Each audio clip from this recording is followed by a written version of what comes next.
मैं उसमें कोई फिल्टर नहीं लगाऊंगा कि यार मैं बोल लेकिन फिल्टर लगाते हो गगन भाई को, आप बहुत होते हो यार। फिल्टर लगा के और क्या? बिल्कुल भी फिल्टर लगा के नहीं धुला होगा, विदाउट फिल्टर ही धुला होगा एकदम। फिल्टर एकदम नहीं लगाया। कि आपके साथ ऐसा होता क्या है कि आप बिल्कुल ठीक ठीक होते रहते हो, ठीक ठीक चलते हो, फिर एकदम से कुछ गुब्बार आता है यूट्यूब पे, फिर किसी को लग जाते हो, किसी के पीछे, फिर शांत होते हो, फिर लग जाते हो। वो बीच बीच में कैसे आता है दिमाग में ये चीज? नहीं पता, आता नहीं है मुझे ना इस बात से। कुछ भी गलत होता है ना तो पता है इससे मुझे तकलीफ हो जाती है। जैसे आप ऐसा नहीं कि एसएससी ने गलत किया, तो मैंने चेयरमैन से लेकर के आप देखते हो कि मैं खूब मुखर होकर एकदम बोलता हूँ। बिल्कुल मैं बोलते वक्त ये देखता नहीं हूँ कि इस चीज़ का इम्पैक्ट, मुझे पता है कि मुझे इम्पैक्ट से ठीक करना है। मैं उसमें कोई फिल्टर नहीं लगाऊंगा कि यार मैं बोल। लेकिन फिल्टर लगाते हो गगन भाई को, आप बहुत होते हो यार। फिल्टर लगा के और क्या? बिल्कुल भी फिल्टर लगा के नहीं धुला होगा, विदाउट फिल्टर ही धुला होगा एकदम।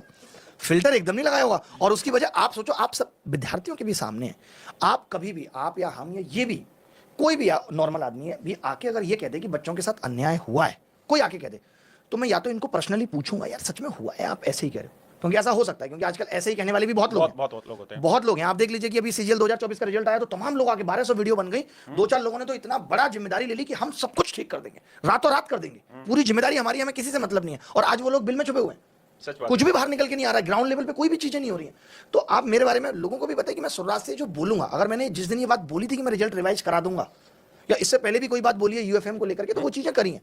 अब कोई बंदा आके इस तरीके से ये बोलने लगे, और कई बार बच्चों को पता भी नहीं होता कि वो पीछे क्या बोल रहा है, कॉल करके वो क्या बोल रहा है, मैसेजेज पे क्या वो कर रहा है, तो वो फिर चीजें निकल जाती हैं। लेकिन कई बार सभी के अपने अपने विचार होते हैं सर, हर किसी को अपने अपने तरीके से दिखता है चीजें, और वो अपने तरीके से उसके ऊपर रिएक्ट करते हैं।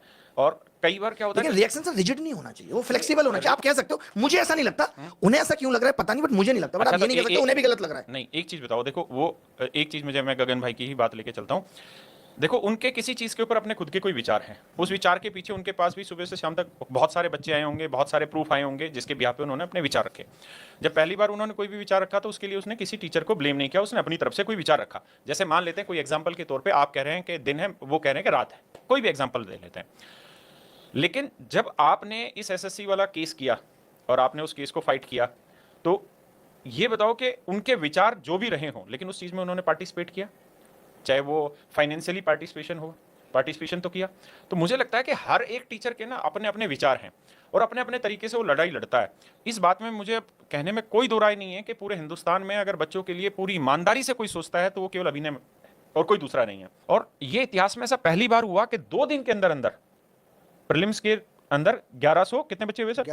1134 बच्चों को एंट्री कराना, ये अपने आप में मैं कहूंगा कि एसएससी को बेसिकली रिजल्ट रिवाइज करने के लिए मजबूर करना, और वो भी रात को 4 बजे जग के सुबह एक ही दिन बचा था जिस दिन आपने ये काम कराया।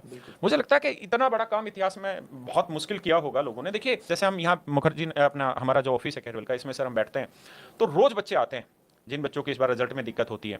और मैं इन रिजल्ट पे मुखर होकर कभी इसलिए नहीं बोलता कि जब एक आदमी मुझसे पहले से, मुझसे कई गुना ज्यादा जुनून से और मन से और अपनी तन से और धन से लगा हुआ है, तो मुझे उसमें लीड करने की जरूरत नहीं है। एक आदमी सक्षम है उस चीज को करने पे। और मेरी एक बार अभिनय सर से बात भी हो रही थी अभी, तो अभिनय सर ने बताया कि 40 लाख रुपए का खर्चा आया उसमें, और टीचर्स से जो कलेक्शन हुआ वो जितना भी हुआ, चाहे वो 5 लाख रुपए सारे टीचर से मिलकर आया, या 6 लाख आया, या 8 लाख आया, लेकिन जिसने भी जो दिया वो काबिल तारीफ है उसका।